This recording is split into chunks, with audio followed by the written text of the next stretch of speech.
Have you ever postponed travel plans after hearing about a plane crash? Our risk perception are not always aligned with what we actually experience. And this difference, known as the risk gap, is influenced by our feelings, hearsay, and what we read in the news. For example, during the COVID-19 pandemic, we witnessed people rushing to purchase and hoard toilet paper after hearing of others who did the same. The World Risk Poll is the world's largest study of risk perceptions. It covers 99% of the world's population and over 140 countries. For this, we measure the gap between current risk experience and future perceptions of risk.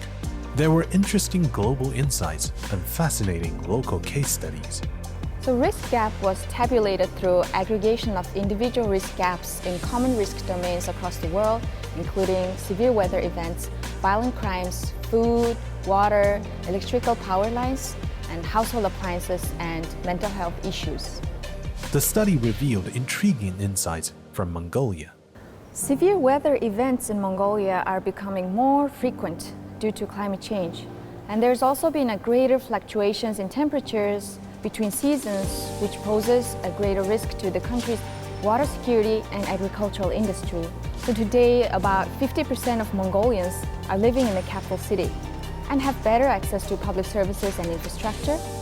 However, their fear of being affected by severe weather events remains high due to a combination of factors including lack of trust in governance and transparency, as well as overemphasis of climate change as a problem instead of educating the public on potential solutions and actions.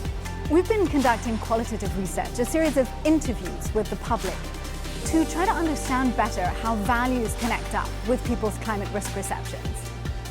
And what we find is that talking first about the things people value, even if those aren't related to the environment, is a great way to open up a conversation with people who don't yet see how climate risks are directly relevant to themselves. Our text analytics results show that, on average, climate change risk reporting makes up 18% of all risk conversations in 2018 and 2019. This growth is a result of multiple factors, such as the 2018 United Nations Climate Conference, Greta Thunberg's viral plenary speech and activism, and global journalism initiatives to produce quality climate change coverage.